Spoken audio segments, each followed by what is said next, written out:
Hey everyone, how is everyone doing? I thought I'll do for this episode, I thought I would actually review some crazy stats, running stats. So I've been doing some research recently and I've been going on some websites and I don't know how true these are. I think some of these are true.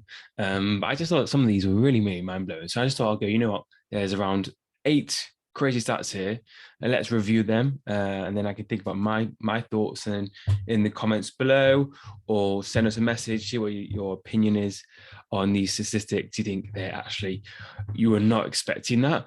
Or do you like, you know what, that makes complete sense. Some of these are super random. Like when I was reading these, I was like, I mean, I don't know, anyone could have done that. Or so the first few ones, like, you know what, that makes sense. And then the last few I'm going to talk about, they're really bizarre with some logic, but I'm going to give my opinion. I want to hear your opinion. So the first one, oh, sorry about that. The first one is around 70% of runners will pick up an injury during their running experience. And you know what? I'm surprised it's not more.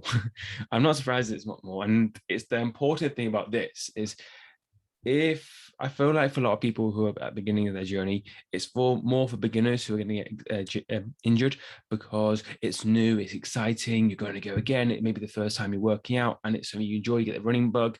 And then you overtrain and then you've learned that lesson. You get a bit of a knee injury or you get a little bit of ankle injury or a bit of a back pain and you learn that lesson and you're like, hey, you know what, I'm not going to run as much anymore. And then you develop strength training or increase your mobility to help you with reduce our chances. But I feel like it makes sense, especially when you first start out. You just don't stop because it's so enjoyable.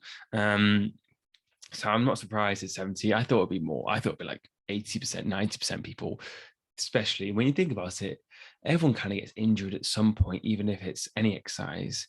And it makes important warming up and stretching and mobility and strength training helps you reduce those chances. So the next one is the world record for the number of consecutive marathons is 607. 607. And it's really cool. So it's someone called Ricardo.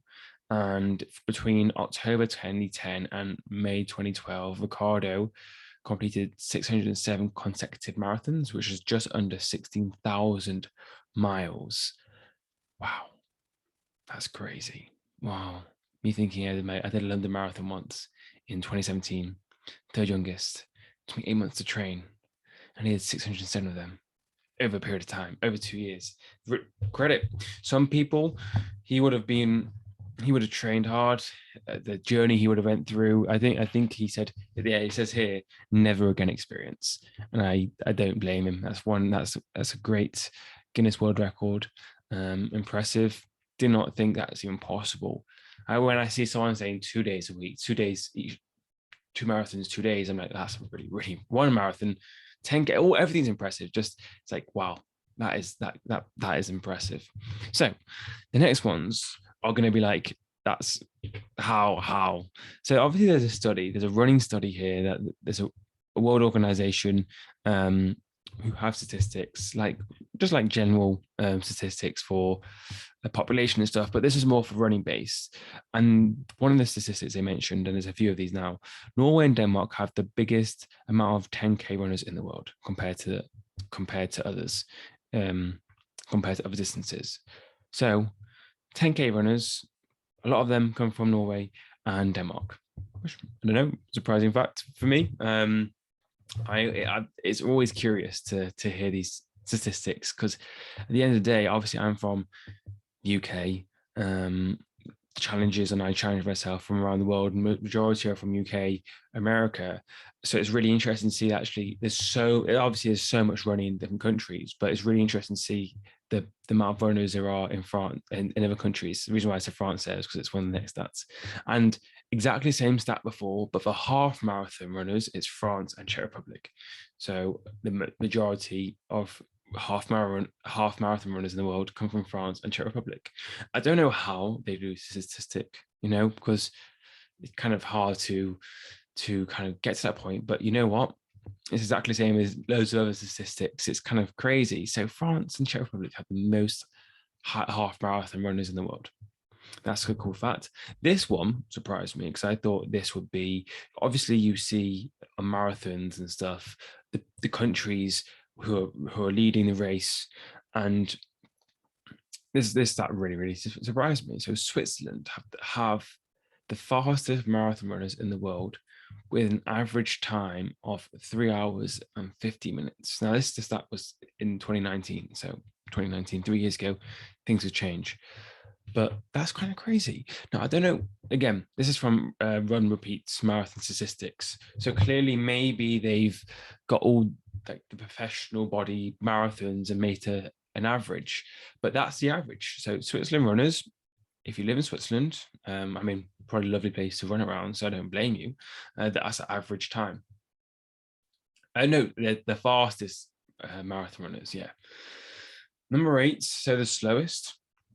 The slowest marathon runners in the world is in the Philippines of around 5 hours and 25 minutes. I didn't really know. I don't know about that one because I don't really know how to measure slow marathon runners, but that's a statistic. Interesting.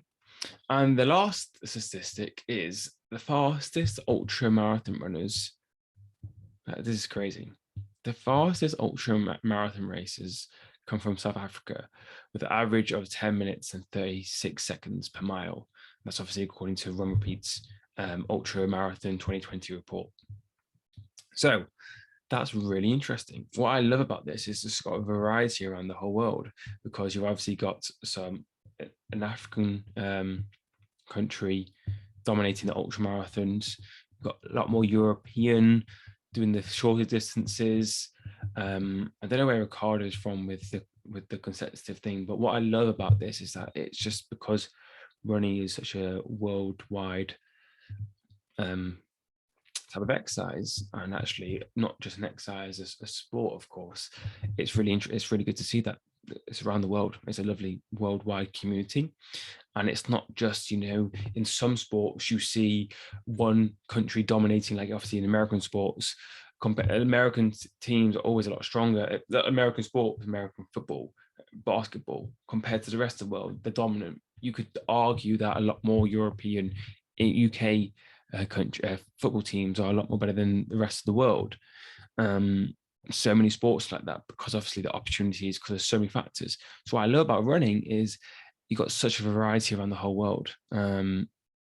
Obviously with marathons and half marathons, real events, you're seeing winners from different countries, you're seeing records breaks, and athletics the same. So these crazy stats were really, I've read them a few times now, so they weren't as shocking as I first read them, but some of them really surprised me. And I must say, the 70% of runners will pick up an injury.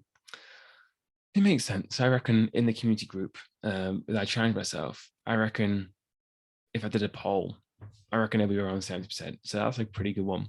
So anyway, I hope you enjoyed that. If you have any other knowledgeable running stats, please let me know. And then I can review them. So thank you so much. And I look forward to the next episode.